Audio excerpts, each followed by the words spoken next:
కార్పొరేటర్కి ఎక్కువ, ఎమ్మెల్యేకి తక్కువ. నీ జీవితంలో మొదటిసారి ఎమ్మెల్యే అయ్యామంటే జగన్మోహన్ రెడ్డి గారు.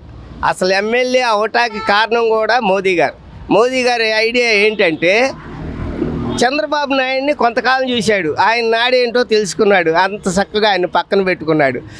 జగన్మోహన్ రెడ్డి నాయుడు చూశాడు, ఆయన నాడేంటో తెలుసుకున్నాడు, ఆయన్ని కొంత పక్కన పెట్టాడు. ఈ పవన్ కళ్యాణ్ అతనికి అసలు ఏమీ తెలియదు. ఏదో పోతి కొబ్బరి చెప్పుక దొరికింది, దాన్ని ఎలా కొట్టుకోవాలో ఏ విధంగా చేయాలో అన్న తప్పనిడిచి అసలు ఏం చేయాలో ఎలా చేయాలో తెలియదు. ఆయన అక్కడ ఏ విధంగా మాట్లాడితే ఆయన వచ్చి ఇక్కడ ఆ విధంగా ప్రవర్తిస్తున్నాడు. కానీ నిజానికి మనం చిత్తశుద్ధితో మనం అది చేద్దాం ఇది చేద్దాం అని ఆలోచన లేదు. అదేమంటే తాట తీస్తా, తోలు ఒలుస్తా, తొక్క తీస్తా. ఈయన వెళ్ళి ఎక్కడ ఈ కబాళ ఉంది చూడు, వాటిలోకి వెళ్ళిపోయి మేకలకి గొర్రెలకి తోళ్ళు తొక్కలు ఒలుచుకుంటే బెటరు, అంత తప్పనిసి ఏం లేదు. సార్ దీనికి సంబంధించి కూడా నాదెండ్ల మనోహర్ గారు నిన్న ప్రెస్ మీట్లో జగన్మోహన్ రెడ్డి కోడికత్తికి ఎక్కువ కోటలకు తక్కువ అనే మాట అంటే ఏంటంటే వాళ్ళు ఆ విధంగా ప్రవర్తిస్తున్నారు కాబట్టి ఆ విధంగా మాట్లాడుతున్నారు. కానీ నాదెండ్ల మనోహర్ గారు ఒకప్పుడు ఒక టైప్ మాట్లాడతాడు, ఇప్పుడు ఇంకో టైపులో మాట్లాడుతున్నాడు. కొద్దిసేపు ఏమో వైసీపీ అంటున్నాడు, కొద్దిసేపు ఏమో తెలుగుదేశం అంటున్నాడు, అంతకుముందు ఆ పార్టీ అన్నాడు, ఈ పార్టీ అన్నాడు. ఒక పార్టీలో నిలకడగా ఉండి మాట్లాడిన వాళ్ళు ఎవరూ లేరు. జనసేన పార్టీకి 21 స్థానాలు గెలుస్తుంది. జగన్మోహన్ రెడ్డి ఈ స్థాయి అంటూ గుర్తింపుతూ నీకు 11 స్థానాలు వచ్చినాయి. జనసేనకి 21 సీట్ వచ్చిందంటే అది నిజానికి ఎలా వచ్చిందనేది ప్రతి ఒక్కరికి తెలుసు. 21 సీట్ వచ్చిందా అంటే అంతకుముందు నువ్వు 2 సార్లు పోటీ చేసావు, 2 సార్లు ఒక్కొక్కసారి 2 చోట్ల చేసావు, ఒక్కసారి కూడా నీకు కనీసం ఓటింగ్ అనేది లేకుండా పోయింది. మరి ఇవాళ వచ్చిందంటే అది ఎందుకు వచ్చింది? మొత్తం అది ఎంత జరిగిపోయింది. ఇక దాని గురించి సీట్లు వచ్చినాయా లేకపోతే ఇన్ని వచ్చినాయా అంటే అసలు నువ్వు ముగ్గురితో కలిసి ఉన్నావు, ఏమొస్తాయి ఈ సీట్లు? ముగ్గురు మీద కనీసం మనిషి కింద వేసుకున్న ఒకళ్ళ మీద కాదు ఒకళ్ళ మీద అభిమానమైనా ఓటు పడుతున్నట్టు. ఈయన ఒంటరిగా నిలబడ్డాడు కాబట్టి నేను గెలిచినంత వరకు చాలు అనుకున్నాడు, ఆ విధంగా గెలిచాడు. అంతేగాని నేను ప్రతిపక్షంలో ఉండి నేను ఇది చేసా అది చేసా అనే కంటే నువ్వు పెట్టిన సంక్షేమాలకు నిజం నమ్మారు ఆడవాళ్ళు. అబ్బో గ్యాస్ బండ్లు వచ్చేస్తున్నాయి, అబ్బో ఫ్రీ బస్ వస్తుంది, అమ్మ మనకు 15,000 వస్తున్నాయి, పిల్లలకి అమ్మఒడి వస్తుంది, పెద్దవాళ్ళకి ఇది వస్తుంది అని చెప్పావు. కనీసం నిజానికి చెప్పాలంటే ఇవాళ చదువుకునే పిల్లలకి ఫీజు రిమైండ్మెంట్ అనేది కనపడట్లే. కాలేజీలో చదవని, హై స్కూల్లో చదవని, ఎలిమెంటరీ స్కూల్ చదవని, సరైన భోజన వసతి లేదు, ఫీజు రిమైండ్మెంట్ అన్నారు. ఏది దాని గురించి అసలు ఆ ప్రస్తాపన లేదు. చదువుకునే విద్యార్థులు మధ్యలో చదువు ఆపేసి కూలి పనులకు 4 పనులకు పోతున్నారు తప్పనేసి. నిజంగా నువ్వు విద్యార్థులకు నువ్వు మేలు చేసింది ఏంటి? కావాల్సింది ఏంటంటే ఇవాళ నువ్వు ఏ పార్టీ అయినా కానీ, ఏ నాయకులైనా కానీ, ఏదైనా కానివ్వండి, పేదవాడికి ఆరోగ్యము, చదువు, ఈ 2 ముఖ్యం. ఈ రెండింటిని కూడా నువ్వు శూన్యం చేస్తున్నావు. నువ్వు ఇంకేం చెప్తావు? కూటమి ప్రభుత్వం వచ్చింది సార్, 9 నెలలు అవుతుంది. ప్రభుత్వం పనితీరు ఎలా అనిపిస్తుంది ఏంటి చెప్పండి, మాట్లాడతారు. ఏం మాట్లాడతా? పథకాల విషయంలో కానీ మాకేం పథకాలు ఏం రాలేదు అన్నారు, కానీ వికలాంగులకి ఇదే అన్నారు, ఇంతవరకు ఏమీ లేదు. వారంటీలు మా బొమ్మ తొక్కడమే మర్చిపోయారు. అసలు వారంటీలు ఎవరు లేరు, సరిగ్గా సమాధానం ఎవరు చెప్పట్లేదు. వికలాంగులు పెన్షన్ ఏమంటారేమో ఇంతవరకు వారంటీలు ఏమో రావట్లేదు మా ఇంటికి, ఇంతవరకు ఎవరు రాలేదు. పాయకాపురం ప్రశాంత్ నగర్ 4వ రోడ్డు. సాయంకాలం అంటే ఇప్పుడు ఏ ప్రభుత్వం మాకు సాయం చేయడం కావాలి. ఇప్పుడు ఆ ప్రభుత్వం చేసింది ఈ ప్రభుత్వం చేసిందని కాదు.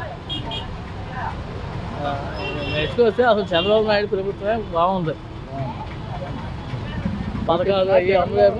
కానీ మా మటుకి వారంటీలు ఎవరు రాలేదు, కానీ చంద్రబాబు నాయుడు పరిపాలన బాగుంది. మొన్న జగన్మోహన్ రెడ్డి గారు ప్రెస్ మీట్లో వైసీపీ వాళ్ళకి పథకాలు ఇవ్వలేకపోవడానికి మీ బాబు గారు సొమ్మంటూ కూడా వ్యాఖ్యలు చేస్తారు. ఈ వ్యాఖ్యలు ఎలా చూడొచ్చు సార్?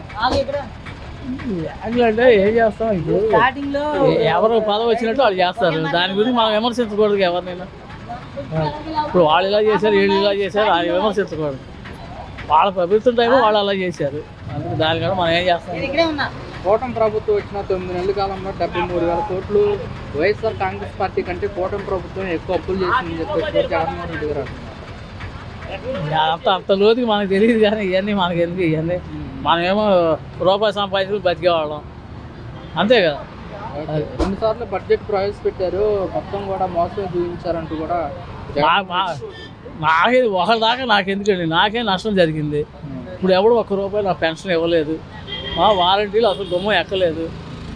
ఆఫీస్కి వెళ్తారేమో ఇంకా మాకు పెన్షన్ అమలు జరపలేదు, చేయలేదు, ఇంకా కొత్త పెన్షన్ రాలేదు, ఇదే అంటున్నారు. అలాగే 4 ఏళ్ళు వచ్చినాయి, ఇంతమటికి ఎవడో ఒక మొహం చూడలేదు, చేయలేదు, ఏ ప్రభుత్వం అయినా సరే. అంతే కదా, మన బాధ మనం చెప్పుకోవాలిగా. నిన్న జగన్మోహన్ రెడ్డి గారు పవన్ కళ్యాణ్ తన జీవితంలో మొట్టమొదటిసారి ఎమ్మెల్యే అయ్యాడు, కార్పొరేటర్కి ఎక్కువ ఎమ్మెల్యేకి తక్కువ అంటూ కూడా వ్యాఖ్యలు చేశారు. ఈ వ్యాఖ్యలను ఎలా చూడుతుంటారండి? నేను చెప్పలేనండి సమాధానం. ఓకే ఓకే అంటే కూటమి ప్రభుత్వం పనితీరు ఎలా అనిపిస్తుంది? ఎలా చెప్తామండి? ఇప్పుడు యాక్చువల్గా ఇప్పుడు పొజిషన్ ఎట్లుందంటే, రాజకీయ నాయకులు అంటే ఎవరిని చెప్పడానికి వీళ్ళు పరిస్థితి అయిపోయింది. వాళ్ళన్న ప్రాబ్లం, వీళ్ళ ప్రాబ్లం, మనకి అవసరం లేదు. అది అంటే ఇప్పుడు కొంతమంది చూసుకుంటే కనుక పబ్లిక్ ఏమన్నారంటే గత ప్రభుత్వంలోనే పథకాలు వచ్చాయి, కూటమి ప్రభుత్వంలో ఇంకా పథకాలు ఏమీ రావట్లేదు అని చెప్పేసి కూడా పబ్లిక్ అంటున్నమాట.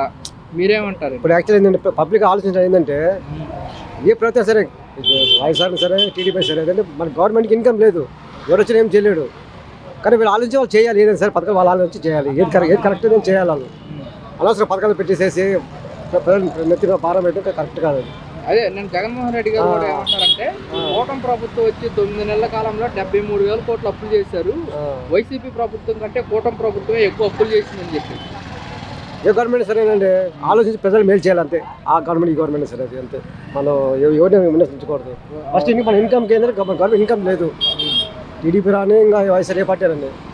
కాబట్టి ఏంటంటే అన్ని పథకాలు పెట్టేసే ప్రజలు ఏమంటే ఇబ్బంది పెట్టకూడదు. పట్టడం వల్ల ఏం ఉపయోగం లేదు, పథకాలు ఎక్కువ పెడుతున్నారు. అది తర్వాత పడేది ఎవరు, భారం పడేది ఎవరి మీద పడుతుంది, పబ్లిక్ మీద పడుతుంది కదా. పథకాలు లేకుండా చేస్తుంటే బాగా మంచిది. అది మరి కొంతమంది ప్రజలు ఉచితంగా ఉచితం అనేది కరెక్ట్ కాదండి. ఉచిత పథకాలు అంటే ఎత్తేయాలి, ఏది ఉండకూడదు. పథకాలు ఎత్తేసేసి కరెక్ట్గా ప్రజల్లో రేట్లు తగ్గించేసి ట్యాక్సీలు ఎక్కువ వేయకుండా అంటే ఫ్యూచర్ బాగుంటుంది. ఫస్ట్ ఏంటంటే ఉచిత పథకాలు పెట్టకూడదండి, అనేది వద్దంటారు. వద్దాను వేస్ట్ అండి, అది తెలిసేది. దానివల్ల ఉపయోగం ఏంటంటే జనాలు ఏంటంటే మామూలుగా ఏంటంటే పని చేయడం మానేస్తున్నారు. ఉచిత పథకాలు అనేది కరెక్ట్ కాదు. మనకు కావాల్సింది ఆరోగ్యశ్రీ ఒకటి, మెడికల్, ఈ పెన్షన్ అనేది మనకిచ్చే పెట్టండి ఎవరికైనా సరే. ఓకే, నిన్న జగన్మోహన్ రెడ్డి గారు పవన్ కళ్యాణ్ ఆయన జీవితంలో మొట్టమొదటిసారి ఎమ్మెల్యేగా గెలిచారు అని చెప్పేసి కూడా కార్పొరేటర్కి ఎక్కువ ఎమ్మెల్యేకి తక్కువ అంటూ కూడా జగన్మోహన్. నాకు తెలియదండి, నాకు యాక్టివ్ ఏదంటే పథకాలు అనేది కరెక్ట్ కాదు, పెట్టకూడదు. ఉచిత పథకాలు వేస్ట్.